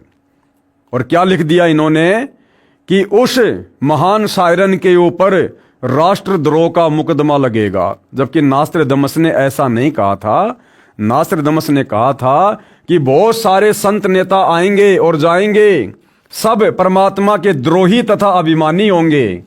इन आश्रम वालों ने यहां पर कह दिया कि उस महापुरुष पर राष्ट्रद्रोह का मुकदमा लगेगा। ये पुस्तक इन सतलोक आश्रम वालों ने, राष्ट्रीय समाज सेवा समिति वालों ने 2014 बलवाला कांड से पहले लिखी है। उस समय तक सतगुरु रामपाल जी पर कोई राष्ट्रद्रोह का मुकदमा नहीं लगा था। अगर उन पर ऐसा होना था, यदि पहले से यदि ऐसा ही भविष्यवाणी में लिखा हुआ था, तो इन आश्रम वालों ने इस पुस्तक में साफ साफ यहां पर राष्ट्रद्रोह का अर्थात देशद्रोह का नाम लिखना चाहिए था। लेकिन राष्ट्रद्रोह का मुकदमा लगने के बाद इन आश्रम वालों ने फिर यहां नास्त्रदमस की भविष्यवाणी में इस शब्द को ऐड किया है, जो कि गलत है। वह परम संत भारत के जिस प्रांत में जन्म लेगा उसका नाम 5 नदियों के नाम पर होगा, अर्थात पंजाब प्रांत। संत रामपाल जी महाराज का जन्म लेखक के अनुसार भाई 8 सितंबर 1951 में हुआ। हमारी दृष्टि में जन्म नहीं हुआ, वे प्रकट हुए हैं। उस समय हरियाणा तथा पंजाब एक ही प्रांत था। 1 नवंबर 1966 को हरियाणा प्रांत पंजाब से भिन्न हुआ। नास्त्रदमस ने यहां तक कहा है कि उस महान संत की माता कुल 3 बहनें होंगी। बिल्कुल सत्य है। संत रामपाल जी महाराज की माता जी 3 बहनें हैं, 2 का देहांत हो चुका है। वर्तमान में सतगुरु रामपाल जी की मुंह बोली माता जी का भी देहांत हो चुका है, अर्थात तीनों बहनों का शरीर छूट चुका है। संत रामपाल जी की माता यानी उनकी मुंह बोली माता आज 2013 तक जीवित है, लेकिन 2014 में बरवाला कांड हुआ। उसके बाद 2018 में सतगुरु रामपाल जी की मुंह बोली माता जी का भी देहांत हो गया। नास्त्रदमस ने यह भी लिखा है कि जहां वह संत आश्रम बनाएगा उसके पास से निकले मार्गों को विशाल किया जाएगा, अर्थात करोथा आश्रम के पास भी हाईवे बन चुका है और बरवाला आश्रम के बाहर भी हाईवे बन चुका है। हिंदुस्तान का हिंदू संत आगामी अंधकारी भक्ति ज्ञान के अभाव से अंधे प्रलयकारी स्वार्थवश भाई भाई को मार रहा है। बेटा बाप से विमुख है। हिंदू हिंदू का शत्रु, मुसलमान मुसलमान का दुश्मन बना है। धुंधुकारी अर्थात माया की दौड़ में बेसब्रे समाज जगत को नया प्रकाश देने वाला सर्वश्रेष्ठ जगत जेता धार्मिक विश्व नेता की अपनी उदासी के सिवा कोई अभिलाषा नहीं होगी। अर्थात लेखक ये कहना चाहता है, अर्थात नास्त्रदमस की भविष्यवाणी ये कह रही है कि उस महान संत का परमार्थ के अलावा अपना किसी प्रकार का कोई स्वार्थ नहीं होगा और उनकी चिंता का केवल एक ही कारण होगा, आत्माओं को सतलोक में भेजना, मोक्ष दिलवाना। धार्मिक विश्व नेता की अपनी उदासी के सिवा कोई अभिलाषा नहीं होगी, अर्थात मानव उद्धार के लिए चिंता के अतिरिक्त कुछ भी स्वार्थ नहीं होगा, ना अभिमान होगा। ये मेरी भविष्यवाणी की गौरव की बात होगी कि वास्तव में वह तत्वदर्शी संत संसार में अवश्य प्रसिद्ध होगा। उसके द्वारा बताया ज्ञान सदियों तक छाया रहेगा। वह संत आधुनिक वैज्ञानिकों की आंखें चक्काचौंध करेगा, ऐसे आध्यात्मिक चमत्कार करेगा कि वैज्ञानिक भी आश्चर्य में पड़ जाएंगे। और हो रहा है भाई और बहनों, ऐसे ऐसे केस हॉस्पिटल में जाते हैं और डॉक्टर भी अंत में हाथ जोड़कर पूछते हैं कि भाई आप किस भगवान की भक्ति करते हो, आप बच कैसे गए। फिर भगत कहते हैं जी हमारे गुरुदेव सतगुरु रामपाल जी हैं, स्वयं कबीर भगवान धरती पर आए हुए हैं, हम उनकी भक्ति करते हैं। तो डॉक्टर भी कहते हैं भाई धन्य है तुम्हारे गुरुदेव, अन्यथा तुम्हारी उम्र शेष नहीं थी।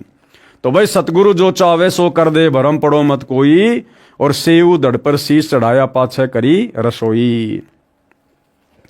उसका सर्व ज्ञान शास्त्र प्रमाणित होगा। मैं नास्त्र दमस कहता हूं कि बुद्धिवादी व्यक्ति उसकी उपेक्षा ना करें, यानी उनको मजाक में ना लें, उनको हल्के में ना लें। मां के गर्भ से जन्म लिया हुआ कोई व्यक्ति ना माने, उनको साक्षात परमपिता परमेश्वर मानकर चरणों में आ जाएं। उसे छोटा ज्ञान दीप ना समझें और आगे क्या करें।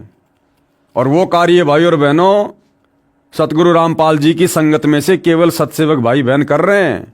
देखो बाकी दुनिया को तो अभी तक उनके विषय में जानकारी नहीं है, तो बाकी दुनिया तो हल्के में लेगी। और जिन जिन आत्माओं को सतगुरु रामपाल जी ने अपनी शरण में ले लिया, तत्व ज्ञान दे दिया, उन लाखों की भीड़ में भी केवल सात संगति से जुड़े सत्सेवक भाई बहन ही हैं जो उनको अपना इष्ट मानकर, अपना आराध्य देव यानी इष्ट देव परमेश्वर मानकर, और उनको सिंहासन नस्त करके यानी उनको आसन के ऊपर बैठा कर, यानी सत्सेवक भाई बहनों ने घर घर में बेड लगा रखे हैं, घर घर में बेड। और तीनों समय की आरती, विशेषकर सुबह और शाम की आरती, गुरुदेव की आरती उतारते हुए करते हैं। उनको भोग लगाते हैं सुबह शाम भोग की आरती के साथ में। तो ये प्रक्रिया जो अब आगे नास्त्र दमस जी बताने जा रहे हैं, केवल साध संगति से जुड़े सत्सेवक भाई बहन कर रहे हैं। क्या कह रहे हैं कि उसे छोटा ज्ञान दीप ना समझें। उस तत्ववेता महामानव सायरन को सिंहासन नस्त करके यानी सिंहासन पर बैठाकर, कोष्टक में लिखा जा रहा है आसन पर बैठाकर। अरे तो भैया घर घर में जो बेड लगा रखे हैं सत्सेवक भाई बहनों ने, वो आसन ही तो है गुरुदेव भगवान को सिंहासन नस्त करने के लिए। अब भोग लगाएंगे तो कहां लगाएंगे? अपने गुरुदेव भगवान की फोटो को अलमारी में रख के भोग थोड़ा ना लगाएंगे। अपने गुरुदेव भगवान की आरती उनको अलमारी में बैठा कर थोड़ा ना लगाएंगे। दीवार पर फोटो को टांग कर थोड़ा ना उनकी आरती उतारेंगे। तो नास्त्र दमस जी क्या कह रहे हैं? कम से कम उनकी भविष्यवाणी पर तो विश्वास कर लो। अरे हम सत्सेवक भाई बहन तो सतलोक आश्रम वालों को दुश्मन नजर आते हैं। हमारी बातें तो तुम्हारी समझ में नहीं आ रही, कम से कम नास्त्र दमस की बातों पर तो यकीन करो कि उस तत्ववेता महामानव, एक होता है मानव आप और हम हैं, दो कोटि के जीव, चाहे राजा हो चाहे रंक हो, हम हैं मानव। और एक होता है महामानव जिसने मानव को पैदा किया है, परमात्मा कबीर जी।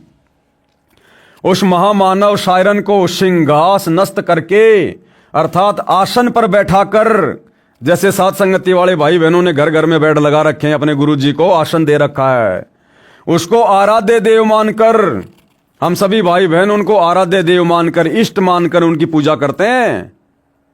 आराध्य देव यानी इष्ट।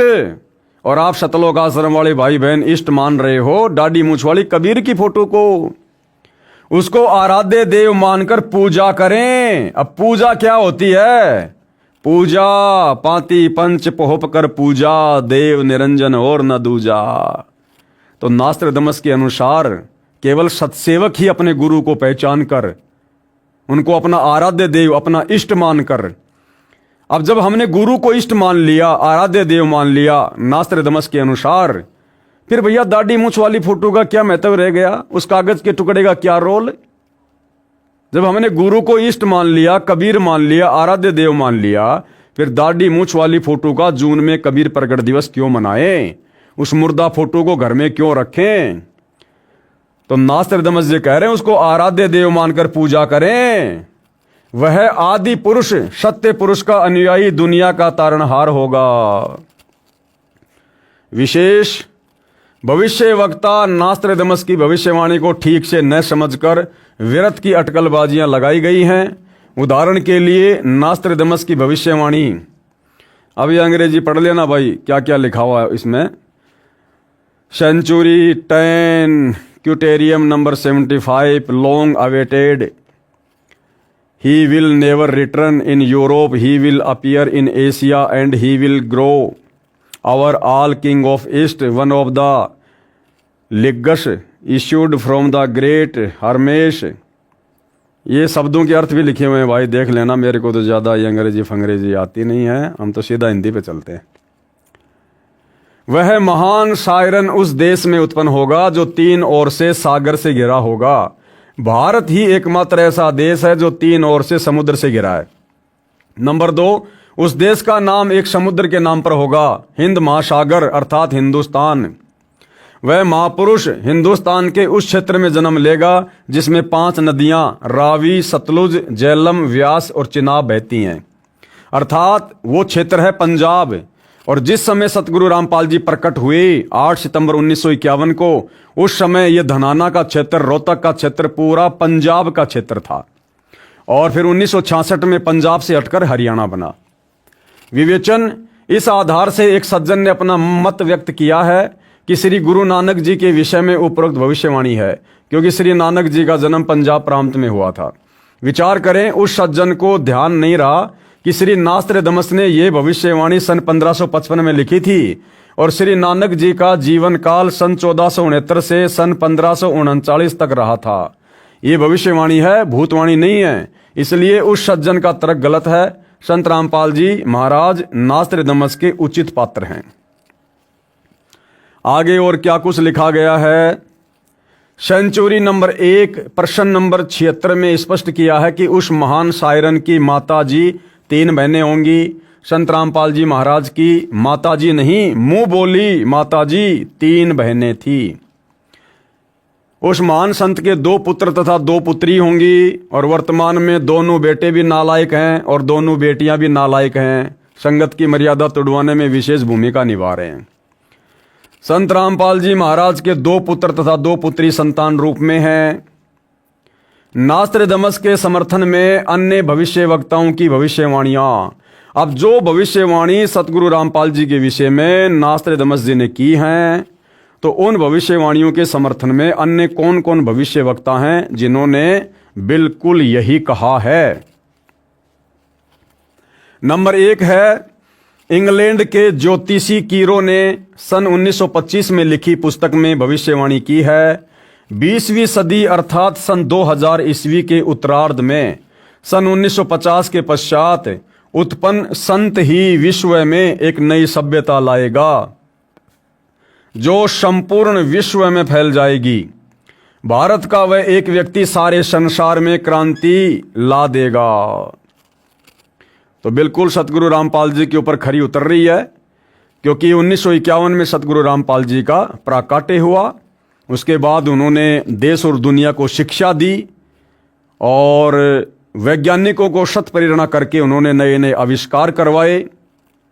और उसके बाद सन 1994 से अपने भक्ति मार्ग को शुरू करके दुनिया को उन वैज्ञानिक उपकरणों के माध्यम से, सोशल मीडिया, टीवी चैनल, इन सब के माध्यम से उन्होंने अपने ज्ञान का प्रचार और प्रसार किया और करवाया।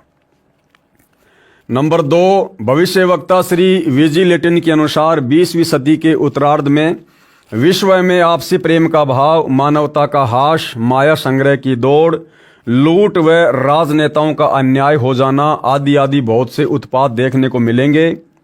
परंतु भारत से उत्पन्न हुई शांति, भ्रातृत्व भाव पर आधारित नई सभ्यता संसार में देश, प्रांत और जाति की सीमाएं तोड़कर विश्व भर में अमन व चैन उत्पन्न करेगी। नंबर 3, अमेरिका की महिला भविष्यवक्ता जीन डिक्सन के अनुसार 20वीं सदी के अंत से पहले विश्व में एक घोर हाहाकार तथा मानवता का संहार होगा। वैचारिक युद्ध के बाद आध्यात्मिकता पर आधारित एक नई सभ्यता संभवतः भारत के ग्रामीण परिवार के व्यक्ति के नेतृत्व में जमेगी और संसार से युद्ध को सदा सदा के लिए विदा कर देगी। अमेरिका के भविष्यवक्ता श्री एंडरसन के अनुसार 20वीं सदी के अंत से पहले या 21वीं सदी के प्रथम दशक में विश्व में असभ्यता का नंगा तांडव होगा। इस बीच भारत के एक देहात का एक धार्मिक व्यक्ति, एक मानव, एक भाषा और एक झंडा की रूपरेखा का संविधान बनाकर संसार को सदाचार, उदारता, मानवीय सेवा व प्यार का सबक देगा। ये मसीहा सन 1999 तक विश्व में आगे आने वाले हजारों वर्षों के लिए धर्म व सुख शांति भर देगा। अब हालैंड के भविष्यवक्ता क्या कह रहे हैं? हालैंड के भविष्य दृष्टा श्री गेरार्ड क्राइसिस के अनुसार 20वीं सदी के अंत से पहले या 21वीं सदी के प्रथम दशक में भयंकर युद्ध के कारण कई देशों का अस्तित्व ही मिट जाएगा, परंतु भारत का एक महापुरुष संपूर्ण विश्व को मानवता के एक सूत्र में बांध देगा। वह हिंसा, फूट, दुराचार, कपट आदि संसार से सदा के लिए मिटा देगा। अब अमेरिका के एक दूसरे भविष्यवक्ता श्री चार्ल्स क्लार्क के अनुसार 20वीं सदी के अंत से पहले एक देश विज्ञान की उन्नति में सब देशों को पछाड़ देगा। कौन? अमेरिका। परंतु भारत की प्रतिष्ठा विशेषकर इसके धर्म और दर्शन से होगी, जिसे पूरा विश्व अपना लेगा। यह धार्मिक क्रांति 21वीं सदी के प्रथम दशक में संपूर्ण विश्व को प्रभावित करेगी और मानव को आध्यात्मिकता पर विवश कर देगी। अब ये हंगरी की महिला ज्योतिषी बोरिस्का के अनुसार सन 2000 ईस्वी से पहले उग्र परिस्थितियों, हत्या और लूटपाट के बीच ही मानवीय सद्गुणों का विकास एक भारतीय फरिश्ते के द्वारा भौतिकतावाद से सफल संघर्ष के फलस्वरूप होगा, जो चिरस्थायी रहेगा। इस आध्यात्मिक व्यक्ति के बड़ी संख्या में छोटे छोटे लोग ही अनुयायी बनकर भौतिकतावाद को आध्यात्मिकता में बदल देंगे। अब एक चीज देखना भाइयों और बहनों, ये जितने भी भविष्य वक्ता हैं, ये जो युद्ध की बातें कर रहे हैं, विश्व में फैलने वाली अराजकता की बातें कर रहे हैं, इन सब का जो समय है सन 2000 के आसपास का है।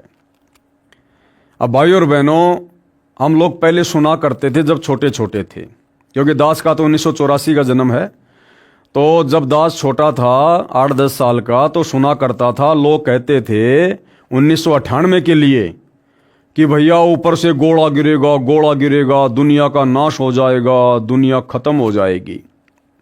भाई और बहनों, असल में ये जो परिस्थितियां हैं भविष्य वक्ताओं के अनुसार, ये संसार में सन 2000 के आसपास ही पैदा होनी थी। ये पूरा विश्व 2000 के आसपास विशेष संकट के दौर से गुजरना था। लेकिन भाई और बहनों, उस समय तक सतगुरु रामपाल जी परमेश्वर जी का ज्ञान, उनका प्रचार प्रसार देश और दुनिया में इतना नहीं हुआ था। इसलिए इस महापुरुष सतगुरु रामपाल जी ने भविष्यवाणियों के अनुसार होने वाली उन घटनाओं को उस समय टाल दिया और परमात्मा ने कुछ समय के लिए और आगे बढ़ा दिया, उस समय को, विनाशकारी समय को। और उस समय को आगे बढ़ाया तो भाई और बहनों, प्रकृति का हिसाब तो परमात्मा ने भी नियम अनुसार बराबर करना पड़ता है। वो होना था 1998-2000 के आसपास, लेकिन सतगुरु रामपाल जी ने समय को आगे बढ़ा दिया। लेकिन काल के कागजों में तो भैया पूरा करना पड़ता है। उसके लिए 2006 का क्रोथा कांड हुआ। उस समस्या को परमात्मा ने अपने ऊपर लिया जो पूरे विश्व के ऊपर आनी थी।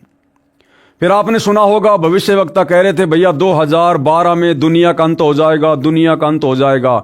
बिल्कुल होना था, लेकिन परमात्मा ने फिर से समय को आगे बढ़ाया कि अभी भी मेरा तत्व ज्ञान पूरे विश्व में, विशेषकर पूरे भारतवर्ष में अच्छे से नहीं फैला है। उस समय को परमात्मा ने आगे बढ़ाया। अब समय आगे बढ़ाया तो परमात्मा ने प्रकृति के नियमों को तोड़ा, लेकिन परमात्मा ने तो नियम नहीं तोड़ते, युद्ध तो दिखाना पड़ेगा। फिर परमात्मा ने 2014 बरवाला कांड, वो जो हुआ था काल की प्रेरणा से, इन आश्रम वालों के माध्यम से, जो होना था बहुत बड़ी तबाही, लेकिन परमात्मा ने हल्के में टाल दिया और 2014 का वो बरवाला कांड होके रह गया। समय को परमात्मा ने फिर आगे टाल दिया कि अभी मेरा ज्ञान पूरी तरह से मेरे बच्चों तक नहीं पहुंचा है। अब भाइयों और बहनों, जो 2028 का समय है, अब ये समय आगे नहीं बढ़ेगा। चाहे कोई ज्ञान को समझे चाहे ना समझे, सारी उम्र परमात्मा संदेशा देने में नहीं लगा रहेगा। सतलोक के लिए आत्माएं भी तैयार करनी है। तो 2028 युग परिवर्तन का समय खुद सतगुरु रामपाल जी ने अपनी ज्ञान गंगा पुस्तक में नास्त्रदमस की भविष्यवाणी में लिखा हुआ है। और सतगुरु रामपाल जी ने लिख दिया तो भाई फाइनल है। अब ये समय आगे नहीं टलेगा। मुट्ठी भर भी समय हमारे पास नहीं है। हम 2025 के दिसंबर के महीने में जी रहे हैं। 26, 27, 28 मुश्किल से 3 वर्ष हैं। अगर संभल सको तो संभल लेना।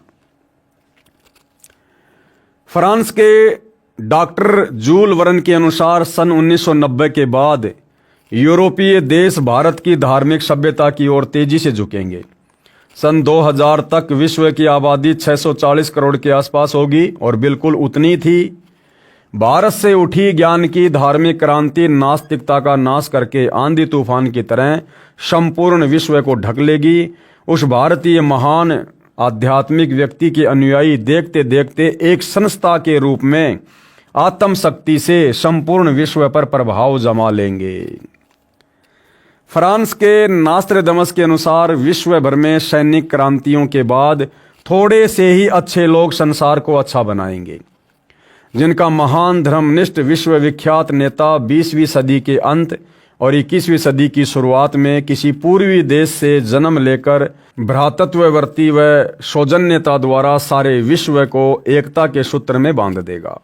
नास्त्रदमस शतक 1 श्लोक 50 में प्रमाणित कर रहा है, 3 ओर से सागर से घिरे द्वीप में उस महान संत का जन्म होगा, यानी प्रकट होगा। उस समय तत्व ज्ञान के अभाव से अज्ञान अंधेरा होगा, नैतिकता का पतन होकर हाहाकार मचा होगा। वह शायरन धार्मिक नेता गुरुवर अर्थात गुरुजी को वर यानी श्रेष्ठ मानकर अपनी साधना करेगा तथा करवाएगा। वह धार्मिक नेता तत्वदर्शी संत अपने धर्म बल अर्थात भक्ति की शक्ति से तथा तत्व ज्ञान द्वारा सर्व राष्ट्रों को नतमस्तक करेगा। एशिया में उसे रोकना अर्थात उसके प्रचार में बाधा करना पागलपन होगा। शतक 1 श्लोक 50 सेंचुरी 1 कन्ना 50। अब इजराइल के प्रोफेसर हरार क्या कह रहे हैं? प्रोफेसर हरार के अनुसार भारत देश का एक दिव्य महापुरुष मानवतावादी विचारों से सन 2000 ईस्वी से पहले आध्यात्मिक क्रांति की जड़ें मजबूत कर लेगा। यानी सन 1994 से सतगुरु रामपाल जी ने प्रवचन करने शुरू कर दिए थे। वह सारे विश्व को उनके विचार सुनने को बाध्य होना पड़ेगा, क्योंकि परिस्थितियां ऐसी पैदा हो जाएंगी। सतगुरु रामपाल जी की भक्ति के अलावा, उनकी शरण के अलावा धरती पर दूसरा ठिकाना दिखाई नहीं देगा। भारत के अधिकतर राज्यों में राष्ट्रपति शासन होगा। देख लो भाइयों और बहनों, अब आगे क्या होने वाला है। 2028 युग परिवर्तन। भारत के अधिकतर राज्यों में राष्ट्रपति शासन होगा। अधिकतर राज्यों का मतलब है कम से कम 20 के आसपास स्टेट में आने वाले समय में 2028 के आसपास राष्ट्रपति शासन होगा। इमरजेंसी लगी होगी, आर्मी शासन होगा। भारत के अधिकतर राज्यों में राष्ट्रपति शासन होगा, पर बाद में नेतृत्व धार्मिक वीर लोगों पर होगा। यानी सतगुरु रामपाल जी के भक्तों के हाथों में भारत की बागडोर आ जाएगी। ये नेता भाग खड़े होंगे जो एक धार्मिक संगठन के आश्रित होंगे, यानी सतगुरु रामपाल जी के भक्ति मार्ग के आश्रित होंगे। नॉर्वे के श्री आनंदाचार्य की भविष्यवाणी के अनुसार सन 1998 के बाद एक शक्तिशाली धार्मिक संस्था भारत में प्रकाश में आएगी, यानी सतगुरु रामपाल जी प्रकाश में आएंगे, जिसके स्वामी एक गृहस्थ व्यक्ति की आचार संहिता का पालन संपूर्ण विश्व करेगा। धीरे धीरे भारत औद्योगिक, धार्मिक और आर्थिक दृष्टि से विश्व का नेतृत्व करेगा और उसका विज्ञान यानी आध्यात्मिक तत्व ज्ञान ही पूरे विश्व को मान्य होगा। उपरोक्त भविष्यवाणियों के अनुसार ही आज विश्व में घटनाएं घट रही हैं। युग परिवर्तन प्रकृति का अटल सिद्धांत है। कौन लिख रहे हैं? सतलोक आश्रम वाले लिख रहे हैं कि युग परिवर्तन तो होके रहेगा। और सतगुरु रामपाल जी ने इस युग परिवर्तन का समय ज्ञान गंगा में 2028 लिखा हुआ है। वैदिक दर्शन के अनुसार 4 युगों सतयुग, त्रेता युग, द्वापर और कलयुग की व्यवस्था है। जब पृथ्वी पर पापियों का एक छत्र साम्राज्य हो जाता है, तब भगवान पृथ्वी पर मानव रूप में प्रकट होता है। अब देख लो भाइयों और बहनों, बार बार संत रामपाल जी को जन्म लिया है, जन्म लिया है, जन्म लिया है लिखने वाले और कहने वाले ध्यान से देख लो भाई क्या लिखा हुआ है कि जब जब पृथ्वी पर दुष्टों का, राक्षसों का, गलत प्रवृत्ति के, गलत विचारों वाले व्यक्तियों का एक छत्र साम्राज्य हो जाता है, जैसी परिस्थितियां वर्तमान में प्रकट हो रही हैं, तब क्या होता है? तब भगवान, कौन भगवान? कबीर भगवान पृथ्वी पर मानव रूप में प्रकट होता है। तो वर्तमान में कौन है वो महापुरुष जो आने वाली इन विषम परिस्थितियों को अपने आध्यात्मिक ज्ञान से, आशीर्वाद से, अपनी शक्ति से कंट्रोल में करेगा। सतगुरु रामपाल जी तो कौन हुए? सतगुरु रामपाल जी स्वयं भगवान परमात्मा। और वे किस विधि से आए संसार में? माँ के गर्भ से जन्म लेकर या प्रकट हुए हैं? तब भगवान पृथ्वी पर मानव रूप में प्रकट होता है। अरे काल के अवतार तो प्रकट नहीं होते ना, ये रामकृष्ण तो सब जन्म लेकर आए हैं। तो अब वो कौन है जो प्रकट होगा? और वो स्वयं भगवान होगा, सतगुरु रामपाल जी। जब पापियों का एक छत्र साम्राज्य हो जाता है तब भगवान पृथ्वी पर मानव रूप में प्रकट होता है। मानवता के इस पूर्ण विकास का काम अनादिकाल से भारत ही करता आया है। यानी ये आध्यात्मिक क्रांति हर युग में भारत से ही शुरू होती है। भारत अध्यात्म का सेंटर है। इस पुण्य भूमि पर अवतारों का अवतरण अनादिकाल से होता आ रहा है। लेकिन कैसी विडंबना है कि ऋषि मुनियों, महापुरुषों व अवतारों के जीवन काल में उस समय के शासन व्यवस्था व जनता ने उनकी दिव्य बातों व आदर्शों पर ध्यान नहीं दिया और उनके अंतर ध्यान होने पर यानी उनके शरीर छोड़ के जाने पर दूने उत्साह से उनकी पूजा शुरू कर पूजने लग गए। जैसे रामचंद्र जी त्रेता युग में आए, किसी ने उनको विष्णु का अवतार नहीं माना, उनके साथ में लड़ाई झगड़ा राग द्वेष करने में लगे रहे और उनके जाने के बाद में आज उनके मंदिर बना के पूज रहे हैं। द्वापर में श्री कृष्ण जी आए, उस समय उनकी बातों को किसी ने नहीं सुना, हमेशा लड़ाई झगड़े रखे उनके साथ में, ठंडा पानी नहीं पीने दिया। अंत में बेचारा मथुरा छोड़ के द्वारिका चला गया, वहां भी सुख शांति से नहीं रहा। कुछ समय बाद एक शिकारी ने जहरीला तीर उनके पैर में मार दिया, हिरण की आंख समझकर तड़प तड़प कर मौत हुई। और अब उनके जगन्नाथ जैसे बड़े बड़े मंदिर बनाकर मूर्तियां रख के उनकी पूजा की जा रही है। तो लेखक कहना चाहता कि ऐसी गलती वर्तमान में मत करो जो हम पहले कर चुके हैं। अब महापुरुषों का महापुरुष, भगवानों का भगवान सतगुरु रामपाल जी स्वयं धरती पर आया हुआ है। अब इनके ज्ञान को अच्छे से सुनकर समझकर अपने आत्म कल्याण के लिए, परिवार की रक्षा के लिए अब उनकी शरण में आ जाओ। ये भी एक विडंबना है कि हम जीवित और समय रहते उनकी नहीं मानते, अपितु उनका विरोध व अपमान ही करते हैं। कुछ स्वार्थी तत्व जनता को भ्रमित करके परम संत को बदनाम करके बाधक बनते हैं। यह उक्ति हर युग में चरितार्थ होती आई है और आज भी हो रही है। जो महापुरुष हजारों कष्टों को सहन कर अपनी तपस्या व सत्य पर अडिग रहता है, उसकी बात असत्य नहीं हो सकती। सत्य पर अडिग रहते हुए ईसा मसीह ने अपने शरीर में कीलों की भयंकर पीड़ा को झेला। शुक्रात ने जहर का प्याला पिया। श्री राम तथा श्री कृष्ण जी को भी यातनाओं का शिकार होना पड़ा। सजनों, यदि आज के करोड़ों मानव उस परम तत्व के ज्ञाता संत को ढूंढकर स्वीकार कर उनके बताए पथ अनुसार अपनी जीवन शैली को सुधार लेंगे तो पूरे विश्व में सद्भावना, आपसी भाईचारा, दया तथा सद्भक्ति का वातावरण हो जाएगा निसंदेह और होगा। लेकिन आप शतलोक आश्रम वाले भाई, आप क्या कर रहे हो? आप शतलोक आश्रम वाले, सतगुरु रामपाल जी के परिवार वाले, अरे कितना पाखंड फैला दिया तुम लोगों ने उस ग्रेट सायरन के भक्ति मार्ग में। राजनीति जैसा गंदा कर्म तुम लोगों ने शुरू कर दिया। दुनिया के साथ में फालतू का भाईचारा तुम लोगों ने निभाना शुरू कर दिया। परशुराम की जयंती में भक्तों को बैठाकर आन उपासना तुमने शुरू करवा दी। अयोध्या के राम मंदिर में आने वाले काल उपासकों के लिए 1 महीने का भंडारा लगाकर काल उपासना में सहयोग तुम लोगों ने करवा दिया। आनंदपाल जैसे गुंडों की सीबीआई जांच का समर्थन और 5 लाख रुपए देकर परमात्मा के भक्ति विधान को तुम लोगों ने बिगाड़ दिया। संत और गुंडों का समर्थन क्यों भाई? तो तुम लोग क्या कर रहे हो भाई? ठीक है, जैसा लिखा है वैसा ही होगा आने वाले समय में। लेकिन सतलोक आश्रम वालों, आप भी तो सतगुरु रामपाल जी को नहीं पहचान रहे। आप भी तो उनके तत्व ज्ञान को आधार नहीं बना पा रहे। और उनको ना पहचान कर, उनके ज्ञान को आधार ना बनाकर आप भी तो हम सत्सेवकों के ऊपर मुकदमे लगवा रहे हो झूठे। हमें जेल भिजवा रहे हो झूठी गवाही देकर। अपनी भगत भाई बहनों के साथ, सत्सेवकों के साथ में तुम लठों से मारपीट करते हो, लाठी डंडों से पिटाई करते हो। तो तुम कब सुधरोगे? तुम कब भाईचारे में आओगे? तुम्हारे अंदर कब ये सद्भावना पैदा होगी जो यहां तुम इस पुस्तक के माध्यम से दुनिया को संदेशा दे रहे हो? वर्तमान का मानव बुद्धिजीवी है, इसलिए उस संत के विचारों को अवश्य स्वीकार करेगा तथा धन्य होगा। वह संत है जगत गुरु तत्वदर्शी संत रामपाल जी महाराज।